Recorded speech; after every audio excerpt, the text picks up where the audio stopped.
Sir, क्या आश्वासन जो है वो मिला है और कब तक धरना स्थगित किया गया या कंप्लीट खत्म कर दिया है?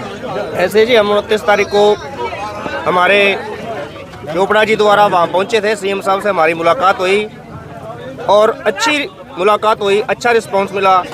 जिस तरीके से इनके वहाँ पार्टी के पदाधिकारी या हमारे इरिगेशन डिपार्टमेंट के ऑफिसर बैठे थे, उनने जो बातें कही हम संतुष्ट हुए और संतुष्टि है हमें।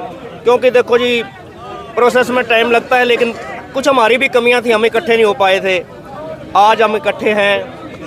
हम आश्वासन पर आज धरना पोस्टपोन कर रहे हैं और हमें लगता है, मेरा विश्वास है, मेरी कमेटी के जो मेंबर्स गए थे, हम 10 आदमी गए थे, 10 आदमियों को हमें उनकी बातों पर विश्वास है और ये काम जल्द ही शीघ्र ही होने जा रहा है और होगा और होकर रहेगा।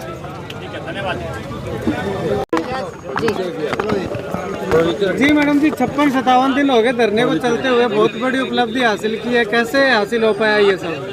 जैसे कि हमेशा से ही हरियाणा सरकार का एक मंतव्य रहा, पहले दिन से ही भारतीय जनता पार्टी की सरकार जब बनी तो हमारे माननीय पूर्व में सीएम श्री मनोहर लाल जी ने एक बात कही थी, सबका साथ सबका विकास, हरियाणा एक हरियाणवी एक। तो ये जो उनका एक नारा था, वो नारे के लिए नहीं था, वो वाकई उनको इन्होंने सिद्ध करके दिखाया कि उनके लिए हरियाणा जो है वो एक परिवार है और परिवार के नाते और किसान के नाते किसान की जो ज़रूरत है उसको पूरा करना ये उनका मेन उद्देश्य है। और निरंतरता से जो कार्य भारतीय जनता पार्टी की सरकार में हुए वो किसानों के हित के लगातार कार्य हुए। इसी तरह से जो दिगतानिया और सलारपुर बंबूर माइनर है, इसका काम भी बहुत लंबे समय से पेंडिंग चल रहा था, जिसको शुरू भी भारतीय जनता पार्टी की सरकार के दौरान किया गया, लेकिन कुछ टेक्निकल कारणों की वजह से इसमें देरी हुई। और इसी 29 तारीख को हीरा सिंह जी हमारे साथ हैं, जिन्होंने लंबे समय तक इस संघर्ष को जारी रखा। और आज जब हमारे साथ 29 तारीख को माननीय सीएम साहब जी के साथ इनकी बैठक करवाई गई, तो बैठक में खुद सीएम साहब नायब सिंह जी सैनी मौजूद रहे और उन्होंने इनको पूरा आश्वस्त किया कि जितनी भी कागजी कार्रवाई है वो, क्योंकि ये ऑन गोइंग प्रोसेस है, तो ऑन गोइंग प्रोसेस में ही इस काम को चलना है। इसकी कागजी कार्रवाई है वो सारी इन 2 महीनों में पूरी कर दी जाएगी और आचार संहिता के ख़त्म होने के बाद ही जो रजिस्ट्रियां सरकार के नाम कराने का प्रक्रिया है उसको चालू कर दिया जाएगा। और ये जो हमारी माइनर है इसका काम बहुत जल्दी शुरू कर दिया जाएगा, क्योंकि ये एक बड़ा सेंसिटिव मुद्दा था। क्योंकि जो ये नीचे का पानी है, इस एरिया का 15 गाँव का पानी वो बिल्कुल खारा पानी है। आने वाले समय में अगर ये माइनर का काम हम लोग नहीं कर पाते तो जो आने वाली पीढ़ियां हैं उनके लिए ज़मीन नहीं बचती, बंजर हो जाती और ये 15 गांव के लोग इन गांव को छोड़ने के लिए मजबूर हो जाते। लेकिन माननीय सीएम साहब इस सेंसिटिव मुद्दे को समझते हैं और उनको पता है कि ऐसे हरियाणा के एक एक भाई, एक एक व्यक्ति उनका परिवार है, तो वो परिवार का साथ देते हैं।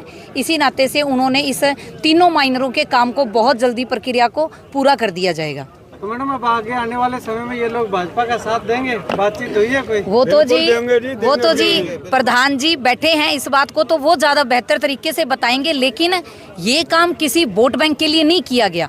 ये काम जो हरियाणा एक हरियाणवी एक, सबका साथ सबका विकास, हरियाणा हमारा परिवार है। मोदी जी ने हमेशा से यही कहा है कि पूरा देश मेरा परिवार है। तो उस परिवार की दिक्कतों को दूर करना उस परिवार के मुखिया का काम होता है।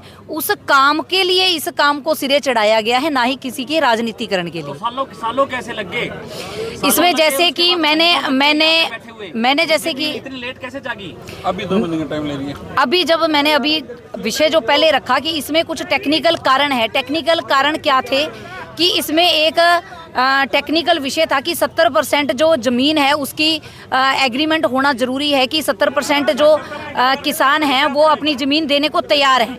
लेकिन उसमें जो पहले विषय आया था, जब 2015 में ये शुरू हुआ था, तब मार्केट के रेट कुछ और थे और कलेक्टर रेट कुछ और थे। कलेक्टर रेट के ऊपर इसको एग्री कर दिया गया था, लेकिन बाद में किसान भाइयों का ये विषय उठ के आया कि जी हमें कलेक्टर रेट नहीं, हमें मार्केट रेट के ऊपर इस पर काम करना है।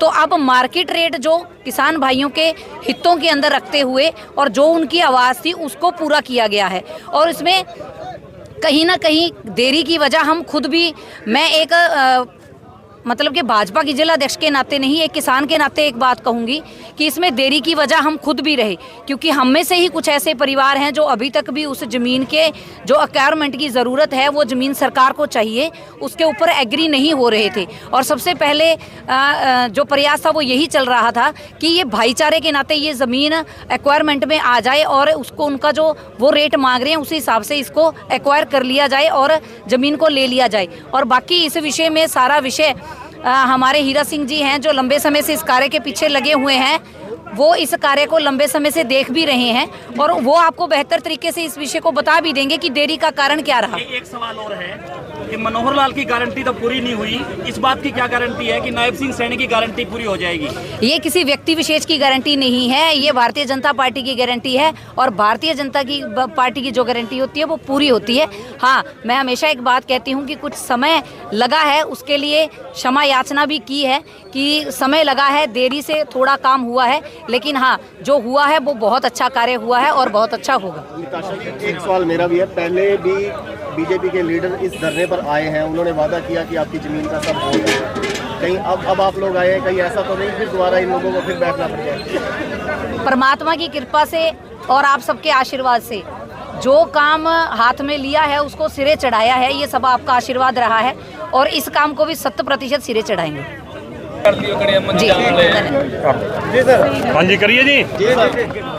बिल्कुल निश्चित रूप से पिछले 2 महीने से हमारे साथी, हमारे सभी बुजुर्ग, हमारे भाई किसान आंदोलन पिछले 2 महीने से यहाँ पर चल रहा था।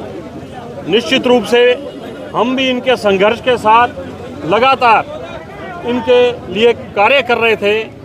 हमारा मन और आत्मा इन्हीं के यहाँ पर थी, चाहे हमारा तन कहीं और हो, मगर हमारी सोच एक ही थी कि निश्चित रूप से इस धरने की समाप्ति होनी चाहिए और इनका जो काम है दिगतानिया खरीफ चैनल 1 और 2, बम्बूर सलारपुर खरीफ चैनल, इसका 100% जो माननीय मुख्यमंत्री मनोहर लाल जी की घोषणा 2019 में थी, जिसके लिए उन्होंने राशि भी जारी कर दी थी, वो किन्हीं तकनीकी कारणों से रुकी हुई थी, वो निश्चित रूप से सफल होनी चाहिए थी।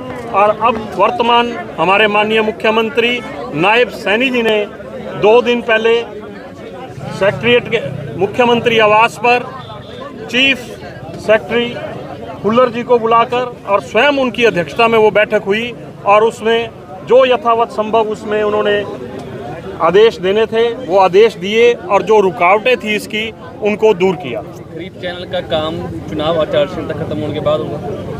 उसके अंदर अभी आप सभी के सामने भी बताया कि जो भी टेक्निकल्स की 1-2 बातें हैं वो ख़त्म होते ही निश्चित रूप से वो धरातल पर शुरू होगा। और वैसे भी आप सबके संज्ञान में करा दूं, क्योंकि यह घोषणा पहले की है और पहले की घोषणा के अंदर जो भी कार्य हो उसमें चुनाव आचार संहिता नहीं आती। कपड़ा जी अगर बात करें तो 2 महीने तक लगातार धरना चला, तो अभी आपने कहा कि मन यही था, तन कहीं और था, तो तन को यहाँ पे आते आते 2 महीने कैसे लगे? तन बिल्कुल, तन भी यही था। आपके साथ प्रधान जी खड़े हैं, मेरे से बेहतर मैं कोई बात कहूँ इसका जवाब ये देंगे आपको कि हम लोग यहाँ पर क्यों नहीं आए, किस लिए नहीं आए, क्योंकि इनका भी आग्रह था कि कोई भी राजनीतिक दल यहाँ पर मत आए। बाकी आपको मेरे से भी ज़्यादा अच्छा प्रधान खुद हीरालाल जी बताएंगे कि हम यहाँ क्यों नहीं आए।